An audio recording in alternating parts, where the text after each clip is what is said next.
মমবাতিৰ দৰে গলি গলি ছাত্ৰ-ছাত্ৰীক পোহৰ বিলাই অৱশেষত চৰকাৰীভাৱে ৯জনকৈ শিক্ষকে চলিত বৰ্ষৰ এপ্ৰিল মাহত চাকৰিৰ পৰা অৱসৰ গ্ৰহণ কৰে।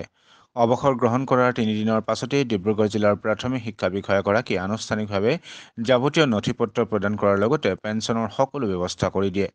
উল্লেখ্য যে পূৰ্বৰ কংগ্ৰেছ চৰকাৰৰ দিনত চাকৰিৰ পৰা অৱসৰ গ্ৰহণ কৰাৰ পাছত বছৰ বছৰ ধৰি গুৱাহাটীলৈ গৈ কাৰ্যালয়ে গৈ বিষয়াক তাঁতবাতি কৰিব লাগে। এতিয়া মুখ্যমন্ত্ৰী ডক্টৰ হিমন্ত বিশ্ব শৰ্মা চৰকাৰৰ দিনত জিলাতে সকলো কাম নিয়াৰিকৈ হোৱাৰ বাবে চৰকাৰক ধন্যবাদ জনালে এই শিক্ষকসকলে। 1996 চনৰ 30 জানুৱাৰী তাৰিখে নিযুক্তিপ্ৰাপ্ত হৈছিলোঁ। নিযুক্তিপ্ৰাপ্ত হৈয়ে মই প্ৰথম নাহাগুটিয়া টিপলিং বাঁধাৰী LP স্কুলত পাইছিলোঁ। তাৰ পৰা ক্ৰমে কেইবাখনো স্কুল, ভজুবাম LP স্কুল, তাৰ পাছতে মই যিখন বিদ্যালয়ত শিক্ষা গ্ৰহণ কৰি শিক্ষকতা লাভ কৰিলোঁ, সেইখন বিদ্যালয়তে বৰ্তমান মই প্ৰধান শিক্ষক হৈ অৱসৰ ল'লোঁ।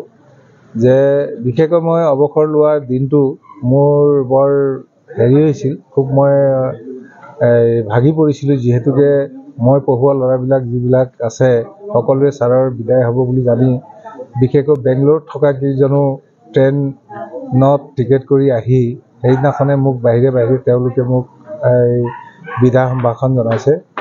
গতিকে মই ভাবিলোঁ সময়টো খুব বেয়া লাগিছিল, যে কি নহওক খুব আৱেগিক হৈ পৰোঁ। সেইখন বিদ্যালয়তে মই পঢ়ি শুনি ডাঙৰ হোৱা, গতিকে সেইখন বিদ্যালয়তে এজনীয়া শিক্ষক।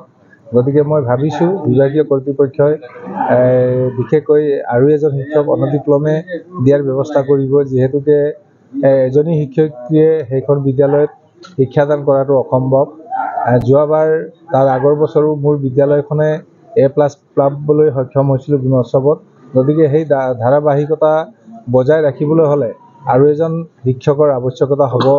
তথাপিও মই আজিও স্কুললৈ গৈ অকণমান সময় ল'ৰা ছোৱালীৰ লগত উমলি আহিলোঁ, আৰু মই ভাবিছোঁ মাজে সময়ে যেতিয়া ঘৰত এনে থাকিম, মাজে সময়ে গৈ সেই বিদ্যালয়তে ল'ৰা ছোৱালীখিনিৰ লগত মত বিনিময় কৰিম।